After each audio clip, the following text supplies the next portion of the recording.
عليكم ورحمة الله وبركاته.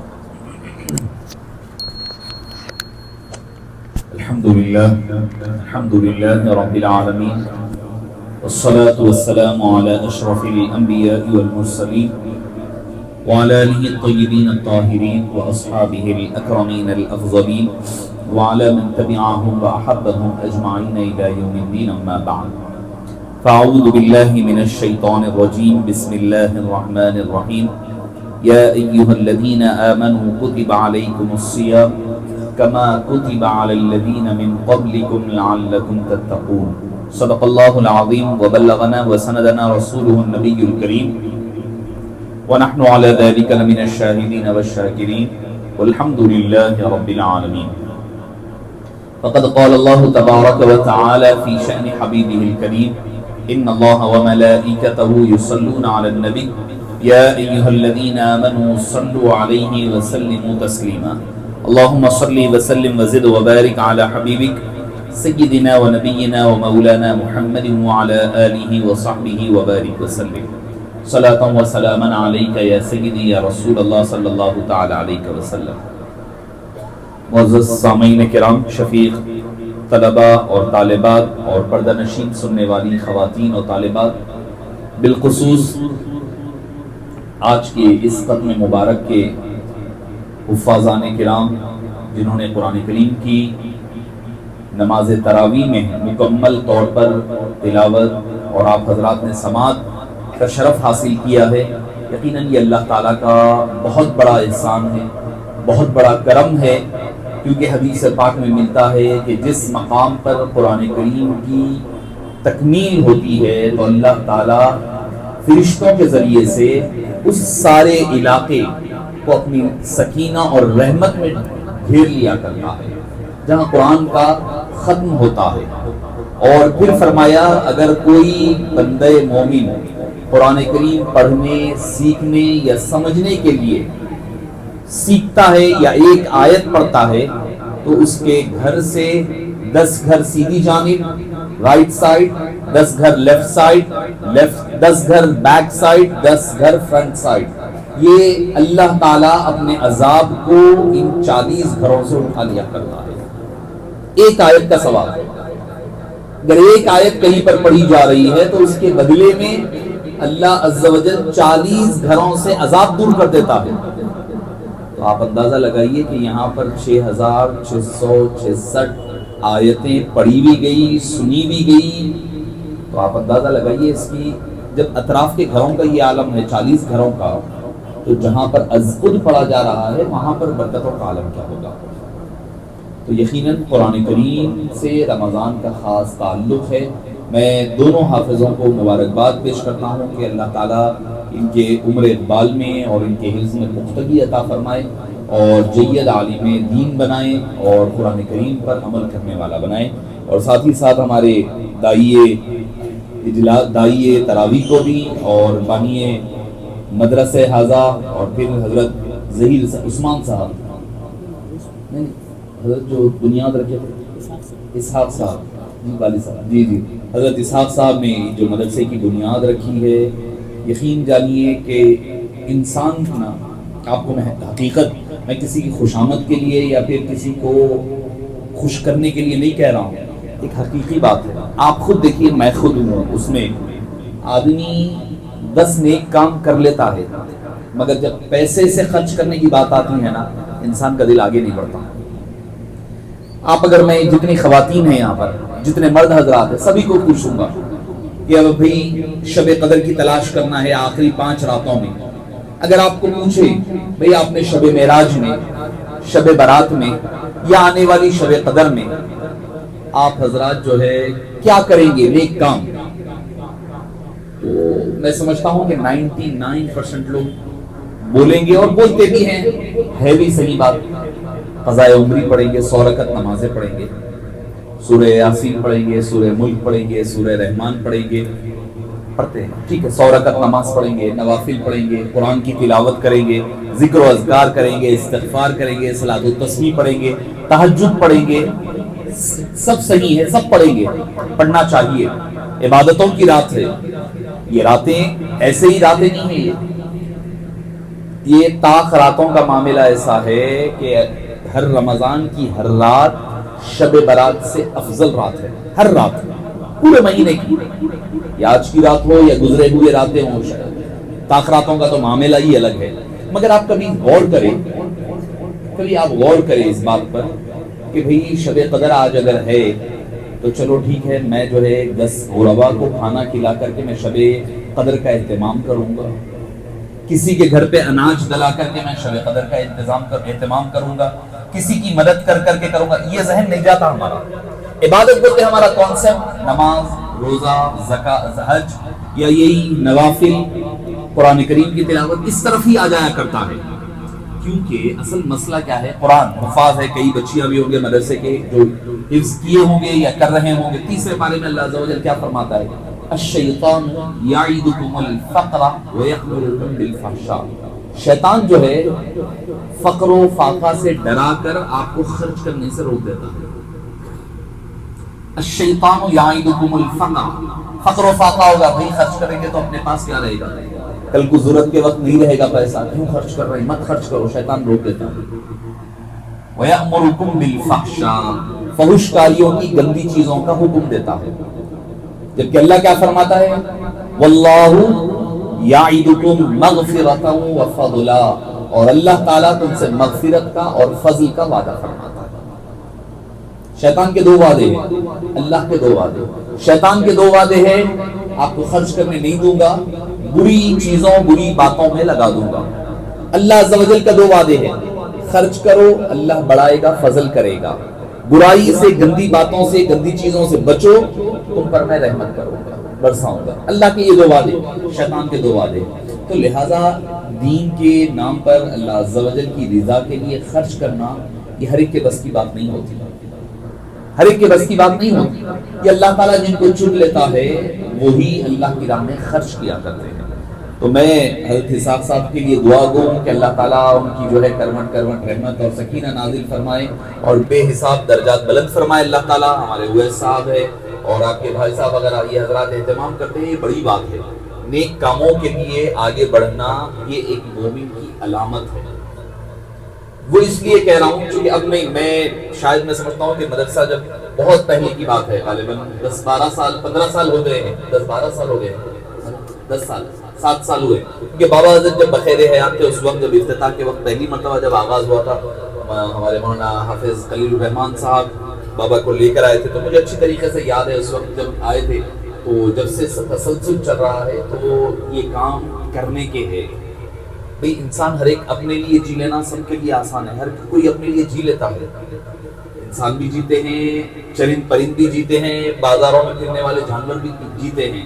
مگر امت مسلمہ کی فکر کرنا، ان کے لیے دین کی راہوں کے لیے راستے فراہم کرنا، یہ سب کے بس کی بات نہیں ہوتی. اللہ تعالیٰ جن کو چن لیتا ہے وہ اللہ کی راہ میں یہ کام کیا کرتے ہیں. تو میں دلی مبارکباد دوں گا اور دعا دوں کہ اللہ تعالیٰ ان کے گھر میں، اعمال میں، اولاد میں، اعمال میں اور اوقات میں اللہ تعالیٰ خوب برکتیں عطا فرمائے اور ایسے دین کے اور کام لے لے. معزز سامعین کرام، چونکہ آپ حضرات تراویح مکمل سنے ہیں، مکمل پورے 20 دن سے آپ حضرات تشریف لا رہے ہیں، سن رہے ہیں، یقین جانیے کہ تراویح کیا ہے پتہ ہے. ہر سجدے کے بدلے اللہ تعالیٰ بندے کے 70 سال کے گناہوں کو معاف فرماتا ہے.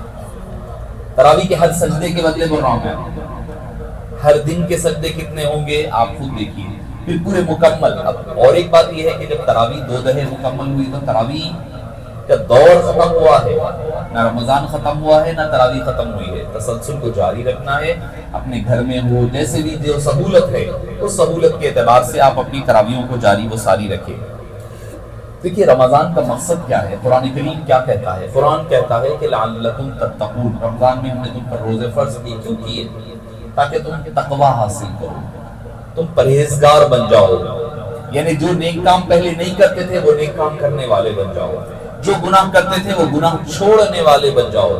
اگر رمضان آئے اور ہمارے گناہ اور بڑھنے لگے، رمضان آ جائے ہماری نیکیوں کے لیول اور گھٹنے لگے، تو سمجھ جائیں کہ ہم رمضان سے صحیح فائدہ نہیں اٹھا رہے ہیں. فائدہ نہیں اٹھا رہے ہیں، نمازیں نہیں ہو رہی ہے، ہماری روزہ رکھنے کا فائدہ کیا ہے؟ اگر ہم روزہ دن بھر رہ رہے ہیں، سوتے ہوئے گزار رہے ہیں، 3 بجے 4 بجے اٹھیں گے، نہ روزہ محسوس ہو رہا، عصر کی نماز مکروہ اوقات میں، ظہر مکروہ اوقات میں چلی گئی، کوئی اگر 5 بجے اٹھ رہا ہے، ظہر گئی، عصر گئی، یہ مقصد نہیں ہے روزے کا، یہ مقصد نہیں، کیونکہ حبیب پاک صلی اللہ علیہ وسلم نے کیا فرمایا کہ کم من صائم، کتنے ہی روزہ دار ایسے ہیں لا ینال الا العطش والجوع، وہ سوائے بھوک اور پیاس کے کچھ بھی نہیں پایا کرتے، ان کو کچھ بھی نہیں ملتا، بھوکے رہ کر کے گزارا کر رہے ہیں۔ نہیں، بھوکا رہنا مقصد نہیں ہے۔ اللہ تعالیٰ کو آپ بھوکے رہیں گے، میں بھوکا رہوں گا تو اللہ کا کیا فائدہ ہے؟ کوئی فائدہ نہیں ہے اس کا، وہ محتاج نہیں ہے ہمارا، وہ دیکھنا چاہتا ہے کہ میں نے بندے کو کہا کہ مت کھاؤ، وہ دیکھنا چاہتا ہے میرا بندہ میرے حکم کو سنتا ہے یا نہیں سنتا۔ اور یاد رکھیے اللہ کو وہ عبادت پسند ہے جو وہ اور اس کے حبیب پاک صلی اللہ علیہ وسلم نے ہمیں بتائی ہے، اپنی مرضی کی عبادت نہیں ہے، جیسے چاہے روزہ گزر رہا ہے، روزہ چل رہا ہے، جو چاہے، موبائل ہے آج ہاتھ میں، سب گندی چیزیں چل رہی ہے، فلمیں چل رہی ہیں، ڈرامے چل رہے ہیں، کرکٹ میچز چل رہے ہیں، سب چل رہا ہے، کیا فائدہ روزے کا؟ روزے کا فائدہ یہ ہرگز نہیں ہے، یہ مقصد نہیں ہے، تو ہم اپنی مرضی کے مطابق روزہ رہ رہے ہیں، جبکہ اللہ عز و جل کو اس کی مرضی کے مطابق عبادت پسند ہے۔ اللہ تعالیٰ نے شیطان کو کہا کہ حضرت آدم کو سجدہ کرو، قرآن آپ نے سنا ہے پہلے پارے میں، مختلف مقامات پر یہ سورہ کہف میں ملے گا آپ کو، سورہ 8ویں پارے میں ملے گا، اعراف میں ملے گا، مختلف مقامات پر یہ آیا ہے۔ اللہ نے فرمایا سورہ صافات میں ملے گا وَإِذْ قُلْنَا لِلْمَلَائِكَةِ اسْجُدُوا لِآدَمَ فَسَجَدُوا إِلَّا إِبْلِيسَ، اللہ نے فرمایا سب کو کہ آدم کو سجدہ کرو، سوائے شیطان کے سب نے سجدہ کیا۔ پوچھا کہ کیوں نہیں کیا؟ بولے بھائی انسان کو سجدہ نہیں کرتا، انا خیر منہ خلقتنی من نار وخلقتہ من طین، میں شیطان کو آدم کو کیسے سجدہ کروں؟ میں ان سے بہتر ہوں، میں آگ سے بنایا ہوا ہوں، وہ مٹی سے بنائے ہوئے۔ امام قرطبی فرماتے ہیں شیطان نے کہا اے اللہ اگر تو فرماتا ہے تو ہزاروں سجدے تجھے کرنے تیار ہوں، ہزاروں سجدے، مگر آدم کو ایک سجدہ نہیں کرتا، بندہ ہے، وہ مخلوق ہے، میں کیسا کروں؟ خالق کو سجدہ کروں۔ اللہ نے فرمایا مجھے تیرے وہ 1000 سجدے نہیں چاہیے، مجھے وہ ایک سجدہ جو میں نے حکم دیا وہ چاہیے۔ وہ بول رہا ہے کہ 1000 سجدے، اللہ بول رہا ہے 1000 نہیں ہونا مجھے، وہ تیری پسند کے سجدے ہیں، مجھے میری پسند کا ایک سجدہ چاہیے۔ تو عبادت اللہ عز و جل کو وہ پسند ہے جو اللہ اور اللہ کے حبیب کی بتائی ہوئی ہے، ہماری منمانی نہیں، ہمیں جو پسند ہے وہ کر لے رہے ہیں، جیسا سمجھ میں آ رہا ویسے کر لے رہے ہیں، نہیں، یہ شریعت مطہرہ ہے، شریعت ہے، بتایا ہوا قانون ہے، اس کے مطابق زندگی گزارے تو ہماری زندگی اور آخرت کامیاب ہو سکتی ہے۔ اور یہ رمضان کا مقصد یہ ہے، اس کا مطلب صرف روزے کا مطلب یہ نہیں ہے کہ بھئی کھانے کے لیے آپ رک رہے ہیں کہ اللہ دیکھ رہا ہے، اللہ دیکھ رہا ہے کیا بھئی نہیں کھانا نہیں، چھوٹے سے چھوٹے بچے کو معلوم ہے بھوک لگ رہی ہے تو بھی کھانا نہیں کھا رہا ہے، پانی نہیں پی رہا، اگر چوری برابر چل رہی ہے، گندی چیزیں آگ چل رہا ہے، گندی چیزیں دیکھنا، گالی گلوچ چل رہی ہے، ناپ تول میں کمی چل رہی ہے، لڑائی جھگڑے چل رہے ہیں، قتل و غارت گیری چل رہی ہے، سب چل رہی ہے، ہم یہ سمجھ رہے ہیں کہ کھانے پینے کا روزہ ہے، نہیں، صرف کھانے پینے کا روزہ یہ جسم کا روزہ ہے، روح کا روزہ کیا ہے؟ آنکھ غلط چیز دیکھنے سے بچے، کان بری چیز سننے سے روکے، ہاتھ برا کام کرنے سے روکے، پیر برائی کی طرف جانے سے بچے، یہ ہماری روح کا روزہ ہے، روح کا روزہ ہے۔ جا رہے ہیں کچھ بھی نہیں، اچھا اور ایک ہمارے پاس غلط فہمی کیا ہے، دن میں روزہ ہے نا، دن میں اہتمام کر رہے ہیں، رات میں جو چاہے کرو،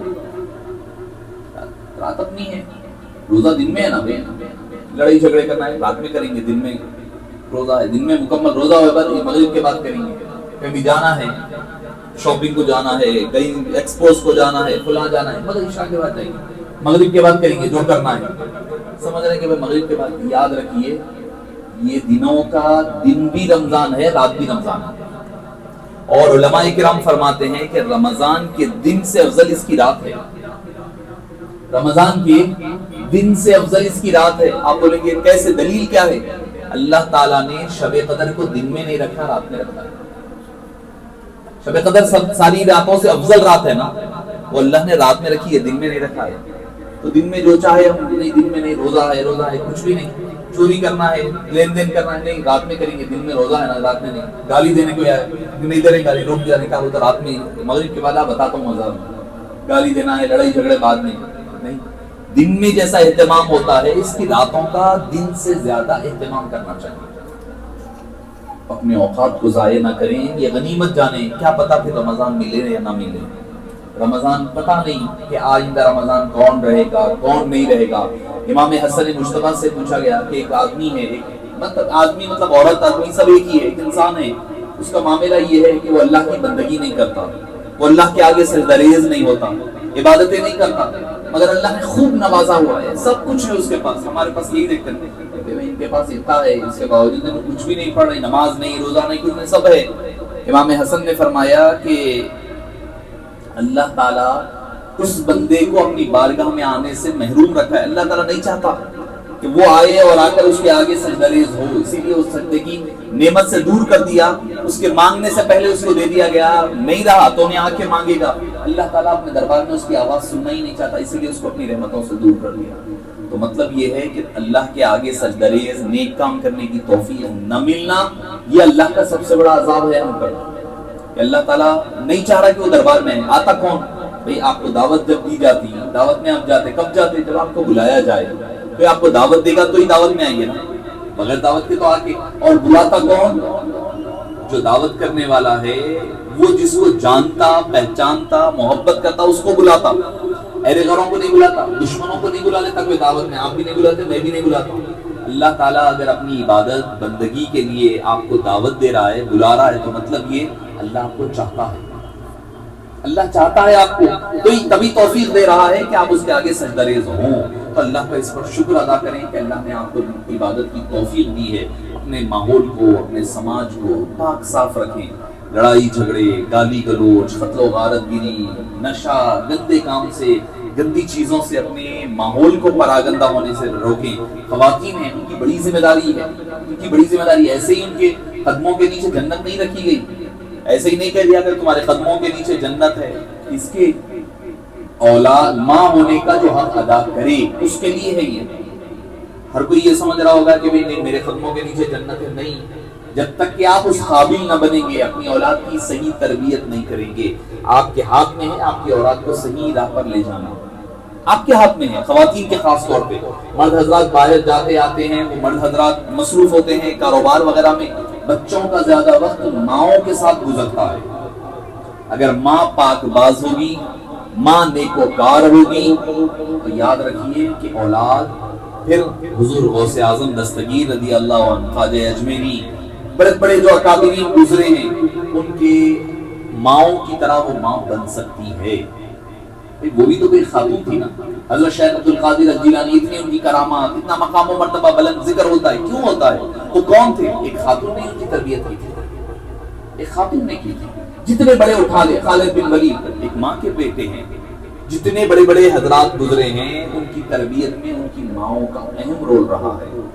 تو خواتین کی بڑی اہم ذمہ داری. حضرت خواجہ بختیار کاکی علیہ الرحمہ, ان کی والدہ مدرسے میں شریک کرانے لے گئی بچوں کو, حضرت بختیار کاکی کو.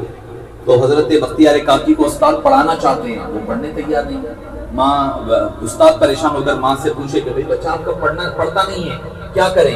تو فرمایا کہ حضرت میرے بچہ ابھی چھوٹے ہیں, 14 یا 15 پاروں کا حافظ ہے, اس کے بعد سے آپ کو اس کو یاد دلانا ہے. بولے اتنا چھوٹا بچہ کیسے حفظ کر لیا, کیسے یاد کیا؟ تو فرمانے لگی کہ میں 15 پاروں کی حافظہ تھی, اور جب تک صبح میں 15 پارے تلاوت نہ کرتی, اپنے بچے کو دودھ نہیں پلایا کرتی, میرا بیٹا میری گود میں لیٹا رہتا اور وہ قرآن کی تلاوت کرتا. ہر دن سنتے سنتے سنتے اس کو بھی وہ 15 پارے یاد ہو گئے. یہ کون, کس نے سکھایا, کس نے اسماعیل کو آداب فرزندی؟ یہ کسی مکتب کی کرامت تھی, یہ فیضان نظر تھا, یا کسی مکتب کی کرامت تھی؟ سکھائے کس نے اسماعیل کو آداب فرزندی؟ حضرت اسماعیل علیہ السلام کو کس نے یہ طور طریقہ سکھایا؟ ان کی ماں حضرت حاجرہ نے سکھایا. تو خواتین کا بڑا بلند مقام و مرتبہ ہے, ان کی ذمہ داریاں بھی بڑی ہیں, ان کی ذمہ داریاں بڑی ہیں. ان کو دیکھنا پڑے گا کہ ان کی اولاد کر کیا رہی ہے. بچیاں ہیں, بچیوں پر نظر رکھیں. آج وہ دیکھ رہے ہیں ہمارا ماحول کس سمت پر جا رہا ہے, کس سمت پر جا رہا ہے. لڑکیاں ہماری کہاں کہاں نہیں نظر آ رہی ہے. غیر مسلموں کے فیسٹیولز میں ہماری بچیاں ناچتی ہوئی نظر آ رہی ہیں. کتنی عیب کی بات ہے, کتنی مایوب بات ہے. اپنے ایمان کا سودا کر رہی ہے. غیر مسلموں کے پنڈالوں کے سامنے ہماری بچیاں برقعوں میں ناچ رہی ہیں، کیا سیکولرزم کا نام دے کر، لبرلزم کا نام دے کر خاک میں جائے ایسی تعلیم، ایسا لبرلزم۔ اس کا نام ہرگز سیکولرزم نہیں ہے، رواداری نہیں ہے۔ آپ کے ایمان پر کسی قسم کا کوئی کمپرومائز نہیں ہونی چاہیے۔ اگر کوئی کمپرومائز ہو رہا ہے نا تو پھر مطلب یہ ہے کہ ہماری اسلام مکمل نہیں ہے۔ ادخلوا فی السلم کافہ، ٹھیک ہے، ان کے خداؤں کو برا بھلا نہ کہا جائے، ان کے مذہب کو برا بھلا نہ کہا جائے، لڑائی جھگڑا نہ کی جائے، انسانیت کے ناطے اگر جو کچھ ہم کر سکتے ہیں، اگر وہ ضرورت مند ہے تو ضرورت کے تحت کرے، تعلقات رکھے جائیں، مگر مذہب کی جب بات آ جائے، لکم دینکم ولی دین، تمہارا دین تمہارے لیے مبارک، ہمارا دین ہمارے لیے مبارک، ہم آپ کے دین کے خلاف نہیں، آپ ہمارے دین کے خلاف مت ہو، آپ اپنے راستے پر چلیے، ہم ہمارے راستے پر چلیں، مگر نہ ہم ان کے ساتھ خلط ملط ہو، نہیں بھئی انہوں ہمارے پاس آتے ہیں عید کے دن شیر خورما پینے، ہم بھی ان کے پاس چلے جاتے ہیں مٹھائی کھانے یا ہولی لگانے کے لیے، نہیں، یہ تہذیب نہیں ہے۔ جو چیز کلچر ہے وہ کلچر ہے، جو چیز مذہب ہے وہاں پر آپ اس میں کمپرومائز نہیں کر سکتے۔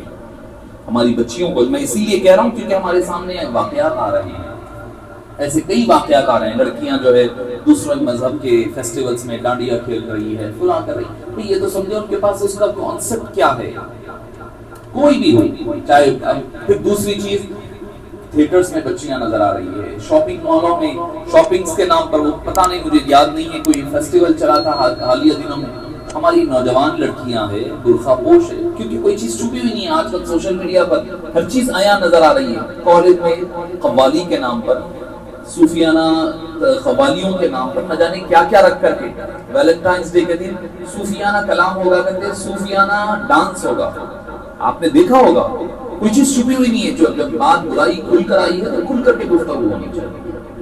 یہ یاد رکھیے اسلام کے نام پر دھوکہ ہے، یہ کوئی اسلام نہیں ہے، یہ بے حیائی اور بے شرمی کو عام کرنا ہے۔ وہ کوئی پتہ نہیں مجھے کوئی پروگرام تھا، اس میں ہماری بچیاں ٹھہر کر وہ کوئی گا رہا ہے، رو رہی ہے، برقعوں میں ہے۔ کون سے ہم دین کی طرف جا رہے ہیں؟ کیوں دین ہمارا چھوڑ رہے ہیں؟ کیا ہم ایسا ایک 8-10 سال پہلے یہ ماحول سے گزرے؟ نہیں گزرے، تو ماؤں کی ذمہ داری بڑھ جاتی ہے، اپنی اولاد کو دین سکھائے، انہیں بتائے بی بی فاطمہ کا کردار کیا تھا، سیدتنا فاطمہ الزہرا رضی اللہ عنہا کا کردار کیا تھا۔ آخر وقت ہے، دنیا سے پردہ فرما رہی ہے بی بی فاطمہ، ان کا ایک بیٹا امام حسن مجتبی رضی اللہ عنہ 7 سال یا 8 سال کے ہے، حضرت امام حسین 6 یا 7 سال کے ہیں، حضرت ام کلثوم بی بی زینب چھوٹی، حضرت ام کلثوم چھوٹے بچے ہیں، بڑا بیٹا کہہ رہا ہوں میں 8 سال کا ہے۔ ایک ماں دنیا سے جا رہی ہے تو اس کو فکر کیا ہوگی، میرے بعد میرے بچوں کا کیا ہوگا، حسن حسین کا کیا ہوگا۔ حضور پاک دنیا سے پردہ فرما چکے، اس کے بعد بی بی فاطمہ کا انتقال ہو رہا ہے، بے چین ہے۔ حضرت اسماء بنت عمیس رضی اللہ عنہا نے پوچھا کہ اے فاطمہ کیوں پریشان ہو، کیا بات ہے؟ کہنے لگی کہ میں نے زندگی بھر پردہ داری کی ہے، زندگی بھر عفت عصمت اور اپنی پردہ داری میں زندگی گزاری ہے، اب جب انتقال ہوگا تو عرب میں یہ ہوتا تھا کہ کھلے چکلے پر یعنی تخت پر میت کو کفن بند کر کے مٹا دیا جاتا ہے، جیسا آج کل ہمارے پاس دیکھا جا رہا ہے، اس کے اوپر چادر وغیرہ اڑائی جاتی ہے، وہ نہیں اڑائی جاتی تھی، کھلی میت رکھ دی کر لے کر جاتے ہیں، حالانکہ کفن بنا ہوا ہے، کوئی چیز نظر نہیں آ رہی، جسم کا ایک تنکا رتی نہیں نظر آتی، مگر کیا کہ اس کے اوپر لٹا کر لے جائیں گے تو میرے جسم کا جو شیپ ہے، ساخت ہے، وہ لوگوں کو نظر آئے گی، وہ کیسے پردہ کے خلاف ہے، حیا کے خلاف ہے، یہ سوچ کر کے میں پریشان ہوں۔ دنیا سے جا رہی ہے وہ، دنیا چھوڑ کر، حضور پاک نے کیا فرمایا، جنت میں جتنی عورتیں جائے گی ان سب کی سردارنی کا نام بی بی فاطمہ ہے، ان کے گھر میں فرشتے سلام پیش کرنے کے لیے آیا کرتے ہیں، ان کے گھر کی خدمت کے لیے فرشتے آیا کرتے ہیں، ان کے بارے میں قرآن کی آیتیں، ان کے بارے میں احادیث ملا کرتی ہے۔ حضور پاک صلی اللہ علیہ وسلم نے فرمایا فاطمہ تو بضاعۃ منی، فاطمہ میرے جگر کا ٹکڑا ہے، فاطمہ مجھ سے ہے، میں فاطمہ سے ہوں، کئی ایسی احادیث آپ کو ملے گی، مگر وہ فاطمہ پریشان ہے، کس لیے؟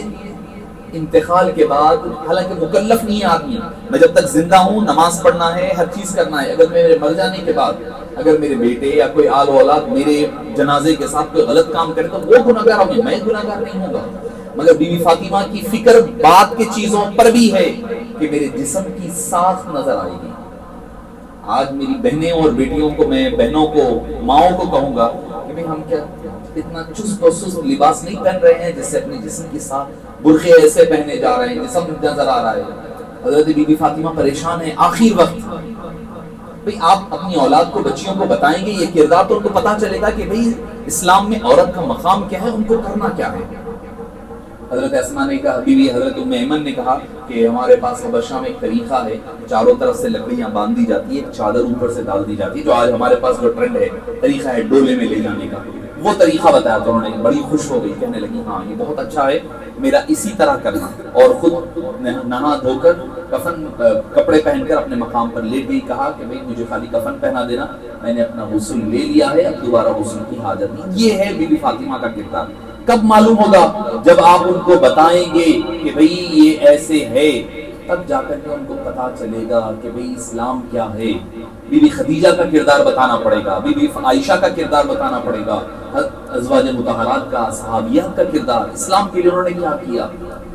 کیا ہے, کسی نے کہا تھا کہ نہیں, اللہ سے کرے دور تو تعلیم بھی فتنہ, اولاد بھی, املاک بھی, جاگیر بھی فتنہ, ناحق کے لیے اٹھے تو شمشیر بھی فتنہ, شمشیر ہی کیا نعرے تکبیر بھی فتنہ. تعلیم ہے یقیناً ضروری ہے, مگر اس کے لیے اپنے ایمان کا سودا ہوتا ہے. اس نے آگے جا کر کے کئی لڑکیاں ایسی ہو رہی ہے کہ اسلام سے ہاتھ دھو بیٹھ رہی ہیں, غیر مسلموں سے شادی کر رہی ہیں. اسلام چلا گیا تھا, اسلام سے خارج ہو جائیں گے, اسلام سے نکل جاتے ہیں. تو یہ چیزوں کو اپنی اولاد کو بتانا یہ ماؤں کی ذمہ داری ہے. ان کو آپ سب بتائیں, ان کو یہ بھی بتائیں کہ بھئی بعد کی زندگی, شادی کے بعد کی زندگی کیسی ہوگی, وہ کیسے گزاری جائے شوہر کے ساتھ. آج طلاق کا ریشیو ہمارے پاس بڑھ رہا ہے, بار بار آپ اٹھے بیٹھے ایسے ایسے واقعات طلاق کے ہمارے معاشرے میں نظر آ رہے ہیں, خصوصیت کے ساتھ. میں بھی اولڈ سٹی میں رہتا ہوں, میں یہ نہ سمجھیں کہ میں اولڈ سٹی کے لیے کہہ رہا ہوں, میں خود اولڈ سٹی میں رہتا ہوں. ہمارے اولڈ سٹی میں قتل سب سے زیادہ, مرڈرز, گانجا, بچے, ہمارے ماؤں کو بیٹوں پر بھی نظر رکھنے کی ضرورت ہے کہ بچے گانجا ڈرگز استعمال کر رہے ہیں, ان کی زندگیاں تباہ ہو رہی ہیں, ان کی زندگیاں, دماغ معاف ہو رہا ہے, ان کو پتہ نہیں چل رہا ہے وہ کیا کر رہے ہیں, کہاں جا رہے ہیں. چوریاں, لوگوں کے مال ڈبانا, یہ ہمارے پاس عام ہو چکا ہے. خدا را اپنی اولاد کی تربیت یہ ہر وقت کی ضرورت ہے, اور خصوصیت کے ساتھ ایسے ماحول میں اپنی اولاد کی فکر کریں, ان کی دین کی فکر کریں, ان کے اسلام کی فکر کریں. ایسے مدارس ہے جس میں آپ کے بچے بچیاں جائیں گے, پڑھیں گے, ان کو دین سیکھنے کا پتہ چلے گا, شرم و حیا کیا ہوتی ہے, پردہ داری کیا ہوتی ہے, اخلاقیات کیا ہوتے ہیں, یہ سیکھیں گے. تربیت, دیکھیے تعلیم ایک الگ چیز ہے. جو آپ کے بچے اسکول میں جا کر 10 سبجیکٹ پڑھ کر آ رہے ہیں وہ تعلیم ہے, وہ تعلیم ہے, وہ تربیت نہیں ہے, وہ صرف تعلیم ہے. تربیت کس کو کہتے ہیں؟ انسان کو انسان بنایا جائے اس کو تربیت کہا جاتا ہے. میں ایک مثال اکثر دیا کرتا ہوں, جتنے بچے میں دیکھ رہا ہوں, ادھر رائٹ سائڈ پر لڑکیاں ہیں, خواتین بیٹھی ہوئی ہیں, ذرا آپ غور کریے کہ کب آپ کا بچہ یا بچی, جتنے ماں باپ یہاں بیٹھے ہوئے ہیں وہ لوگ غور کریں کہ بغیر موبائل استعمال کیے, بغیر لڑائی جھگڑے کیے, بغیر کھیل کود کیے, آپ کا بچہ گھر میں اتنی دیر, ایک آدھے گھنٹے سے تو میں ہوں یہاں پر, میں آدھے گھنٹے سے ہوں, اس سے پہلے سے بھی آپ لوگ بیٹھے ہوں گے, ختم کے بعد سے 1 گھنٹہ تو ہو گیا ہوگا, 9:30 سے حساب سے جو بات ہوئی تھی, 1 گھنٹے سے بچے بچیاں بیٹھی ہوئی ہیں. نہ لڑائی جھگڑا ہوا, نہ مار پیٹ ہوئی, نہ گالی گلوچ ہوا, نہ موبائل کا استعمال ہوا. کیسے بیٹھے ہوئے ہیں یہ لوگ؟ لاسٹ آپ کے گھر میں کب بیٹھے ہوں گے اتنی دیر, ذرا سوچ لئیے. یہ جو ادب کے ساتھ بیٹھے ہوئے نا, اس کا نام ہے تربیت. تربیت کے لیے کوئی کتاب نہیں ملتی آپ کو, تربیت دیکھ کر سیکھا جاتا ہے. اب بچے بیٹھے ہوئے ہیں گھر میں, ماں باپ کے سامنے اتنے ادب کے ساتھ نہیں بیٹھتے. کیوں؟ کیونکہ سارے لوگ بیٹھے ہوئے ہیں ادب و احترام کے ساتھ. یہ دوسرا بچہ بھی دیکھ کر سیکھ کر بیٹھتا ہے, اس کو کہتے ہیں تربیت. اور میں یہ بھی ایک بات کہوں گا کہ اگر آپ گھر میں کوئی استاد کو بلا کر ایک ٹیوشن کے لیے استاد لگا کر پڑھا رہے ہیں, ٹھیک ہے, بہتر ہے, مگر اس سے بہتر اگر آپ کو موقع ہے تو آپ مدرسے میں بھیجیے. مدرسے میں بچے تربیت سیکھتے ہیں. گھر پہ آپ کا بچہ یا بچی اکیلی پڑھے گی, اکیلی سنگل پڑھیں گے, وہ لوگ تربیت نہیں سیکھی. دیکھ کے دوسرے کو دیکھ کر, اب جیسا یہ بچہ ہاتھ بن کر بیٹھا ہو, کون بتائیں یہ بچے کو کہ ہاتھ بن کر بیٹھے, یہ بچیاں بیٹھی ہوئے ہاتھ بن, کیوں؟ یہ مدرسے کی تربیت کا نتیجہ ہوتا ہے. تو اپنی اولاد کو دین سکھائیں, دنیا بھی پڑھائیں. دنیا سے میں خود پڑھا ہوا ہوں, دنیا بھی پڑھاؤں, دین بھی پڑھاؤں. مجھے پتا ہے تعلیم کی اہمیت, مجھے اندازہ ہے اس چیز کا, مجھے پتا ہے. دنیا کی بھی تعلیم پڑھاؤں, میں پی ایچ ڈی تک ہوا ہے, ادھر میرا مفتی کے کورس تک ہوا ہے, دونوں طرف پڑھاؤں, مجھے پتا ہے دونوں چیزیں ضروری ہے. مگر ایسا نہ ہو کہ ہم دنیا میں اتنے آگے بڑھ جائیں کہ دین سے بے بہرا ہو جائیں، ہمارے بچوں کو حلال و حرام کی تمیز نہ رہے، ہمیں پتہ نہیں چلے کہ ہم کیا کر رہے ہیں، کیا جائز، کیا کرنا، کیا نہیں کرنا، اس چیز کا کم سے کم علم ادراک رہے، تاکہ کل کے دن قیامت میں ماں باپ پکڑے جائیں گے۔ پہلے سب سے پہلے مرد حضرات بھی ان کو ایک حدیث پاک سناؤں گا، بڑی سخت حدیث پاک ہے۔ کیا ہے؟ کل قیامت کے دن ایک خاتون کو، ایک عورت کو دوزخ میں ڈالنے کا حکم دیا جائے گا اس کے بدعمالیوں کی وجہ سے۔ تو وہ خاتون کہے گی کہ اے بالی تعالیٰ، تو مجھے دوزخ میں ڈال رہا ہے، مگر اس سے پہلے میرا ایک ریکویسٹ ہے، ایک معروضہ ہے، وہ سن لے، ایک میری بات سن۔ اللہ عز و جل فرمائے گا کہ ہاں بول، کیا ہے؟ تو خاتون کہنے لگے گی، خاتون یا لیڈی جو بھی ہے، وہ کہے گی کہ اے بالی تعالیٰ، میرے ساتھ میرے باپ کو بھی دوزخ میں ڈال دے، میرے ساتھ میرے والد کو بھی دوزخ میں ڈال دے۔ فرمایا کہ کیوں؟ بولے میرا والد میں کوئی غلط کام کرتی تو دیکھتا دیکھ کر مجھے روکتا ٹوکتا نہیں، خاموش بیٹھ جایا کرتا، انجان مار دیتا، مجھے دیکھ کر روکتا نہیں، حالانکہ اس کا اختیار تھا، روک سکتا تھا، نہیں روکتا تھا مجھے۔ اللہ تعالیٰ فرمائے گا کہ خاتون سے پہلے اس کے باپ کو دوزخ میں ڈالے۔ آج ہمارے پاس ہو رہا ہی ہے کہ حبیب پاک صلی اللہ علیہ وسلم نے کیا فرمایا تھا کہ قیامت کے قریب ایک کچھ لوگ ایسے ہوں گے جو دیوس بن جائیں گے۔ صحابہ نے پوچھا دیوس کون ہوں گے؟ فرمایا کہ ان کے سامنے ان کی بہن، بیٹیاں، بیوی، مائیں فحش کام، گندے کام کریں گے اور وہ دیکھ کر کے خاموش ہو جائیں گے۔ وہ شخص کو حبیب پاک نے دیوس کہا ہے۔ پھر خاتون کہے گی کہ باری تعالیٰ میرے بھائی کو میرے ساتھ دوزخ میں ڈال دو، کیونکہ مجھے دنیا کے سارے معاملات میں روکتا ٹوکتا تھا، مگر دین کے معاملے میں، برائی کے معاملے میں روکتا نہیں تھا، تو اللہ تعالیٰ فرمائے گا کہ اس کو بھی دوزخ میں ڈال دو۔ پھر تیسرے شخص کو کہے گی عورت کہ میرے شوہر کو میرے ساتھ دوزخ میں ڈال، کیونکہ وہ کھانے میں نمک زیادہ ہو جاتا تو مارتا تھا، گالی گلوچ کرتا، برتن توڑتا تھا، پھینک دیتا تھا اٹھا کے، گرم ہو جاتا تھا تھوڑی طبیعت کے خلاف، مگر میں نماز نہیں پڑھتی، روکتا نہیں تھا، پوچھتا نہیں تھا کہ نماز کبھی ہوتا ہے۔ ہم مرد حضرات ہیں، گھر گئے، جانے کے بعد کھانا کیا پکا، پہلا سوال رہتا، کبھی یہ نہیں پوچھتے بیوی بچوں سے جا کر بیٹے آج کتنے نمازیں پڑھی، نماز ہوئی یا نہیں ہوئی، پڑھائی ہوئی، قرآن پڑھے یا نہیں پڑھے، کیا کرے کیا نہیں کرے، یہ نہیں ہوتا سوال ہمارا، ہم نہیں پوچھتے۔ دوسرے معاملات میں اپنی مرضی کے خلاف کپڑے استری نہیں ہوئے تو جلال میں آ جاتے، نماز نہیں پڑھی تو غصہ نہیں تو بھائی اللہ کا حق ہے، یہ تو کپڑے استری کرنا، گھر کا کام کاج کرنا، یہ آپ کا حق ہے، آپ کے حق کے بارے میں آپ جلال میں آ رہے ہیں، مگر اللہ کے حق کے بارے میں تو اللہ تعالیٰ فرمائے گا اس کے شوہر کو بھی دوزخ میں ڈالو۔ بولے گی آخری میرا بیٹا، بیٹے کو بھی اختیار تھا، وہ مجھے بتا تو سکتا تھا کہ یہ کام برا ہے، اس کے باوجود یہ نہیں بولتا تھا، تو ایک عورت کے پیچھے 4 مرد دوزخ میں جائیں گے۔ تو مرد حضرات ہے، اس لیے ان کے لیے بھی کہہ دیا ہوں کہ آپ کی بھی ذمہ داری ہے، نیکی کے راستے کی طرف لائیں، اپنے گھر کا ماحول بدلیں۔ آپ پوری دنیا کو نہیں بدل سکتے، آپ کے اختیار گھر پر ہے نا، گھر پر آپ کام کریے، گھر سے سٹارٹ کریے، نیک کام کا، نیکی کی طرف لائیے، دین کی طرف لائیے، تاکہ دین، دنیا اور آخرت کامیاب اور کامران ہو جائے۔ تو میں خواتین سے، مدرسے کے صاحب سے، ہمارے جمیل الرحمان صاحب کئی دن سے فالو اپ میں تھے میرے ساتھ، تو میں مبارکباد دوں گا اس مدرسے کو، اللہ تعالیٰ خوب برکت دیں اور اللہ تعالیٰ وسعتیں عطا فرمائیں، اس کے ذریعے سے اور دین کا اور کام پھیلے، اور اللہ تعالیٰ اس سے جو ہے جید حفاظ کرام، عالم دین اور اچھے طلباء تیار ہو کر کے نکلیں، تاکہ جو ہے وہ خدمت دین کے ذریعے اپنی زندگیوں کو بھی سنوارے، دوسروں کی زندگیاں سنوارنے کا بھی ضامن اور باعث بنے۔ میں خواتین سے بھی کہوں گا کہ مدرسوں سے جڑے رہیں، اپنے عقائد کی بھی حفاظت کریں، اپنے اعمال کی بھی، اپنے ایمان کی بھی حفاظت کریں۔ پھر ایک مرتبہ میں سبھی حضرات کو دلی مبارکباد پیش کرتے ہوئے کہوں گا کہ آخر 10 دن میں عبادتوں سے غافل نہ ہوئیے، اصل کمانے کے دن یہ ہے، اصل کمانے کے، جتنا رمضان گزرانا اب پیک پر جا رہا ہے، اینڈنگ ہے تو پیک پر ہے۔ مثال کے طور پر ایک مثال بچے ہے سمجھانے کے لیے، کرکٹ میں کیا ہوتا ہے، اسٹارٹنگ اوور سے تھوڑا سلو کھیلتے ہیں، کھیل کے تھوڑا وکٹ بچا کے کھیلتے ہیں، لاسٹ اوورز میں کیا کرتے ہیں، فل ہٹنگ کرتے ہیں نا بچے، ویسے جو تھا نا کرکٹ لاسٹ میں ہٹنگ ہوتی، تو بلا تشبیہ پورے رمضان میں آخر میں تھوڑا احتیاط سے صحت بناتے بناتے یہاں تک آئے۔ اب آخری اوور سے سمجھو، آخری ڈیز ہے، آخری 10 دن ہیں، اس میں اور عبادتیں، اب فل ہٹنگ کرنا ہے، فل جو ہے عبادتوں میں، کھانے پینے میں سمجھیں گے، کھائیے پیجیے، کھانے کہ اللہ نے برکت دی ہے، مگر اس کو کھانے پینے کی حد تک محدود نہ کر دیں، عبادتوں میں اللہ کو راضی کرنے میں گزاریں۔ اللہ پاک ہماری تمام عبادتوں کو قبول فرمائیں اور قرآن کریم پڑھنے، پڑھانے، سننے، سنانے کی توفیق نصیب فرما۔ جتنے حفاظ کرام ہیں باری تعالیٰ ان کے گھروں میں، زندگیوں میں، آل و اولاد میں اور علم میں اللہ تعالیٰ برکتیں عطا فرمائیں، اس مدرسے کو خوب ترقی عطا فرمائیں، دن دگنی رات چگنی ترقی عطا فرمائیں، اس میں باری تعالیٰ جتنے بچے پڑھ رہے ہیں ان کے گھروں میں، زندگیوں میں خیر اور برکتیں عطا فرما، جتنی خواتین یہاں تشریف لا رہی تھی ان تمام کو صحت اور عافیت کے ساتھ ہر قسم کی زمینی، سلطانی، آسمانی آفات و بلیات سے محفوظ فرما۔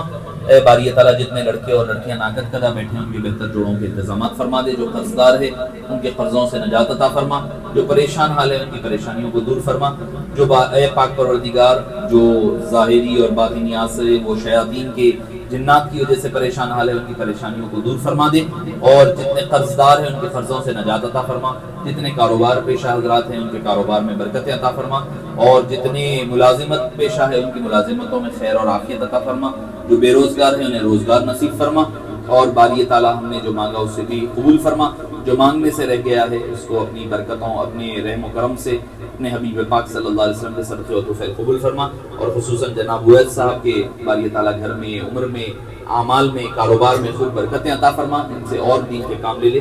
صلی اللہ تعالی وسلم علی سیدنا محمد وعلی آلہ وصحبہ اجمعین والحمد للہ رب العالمین۔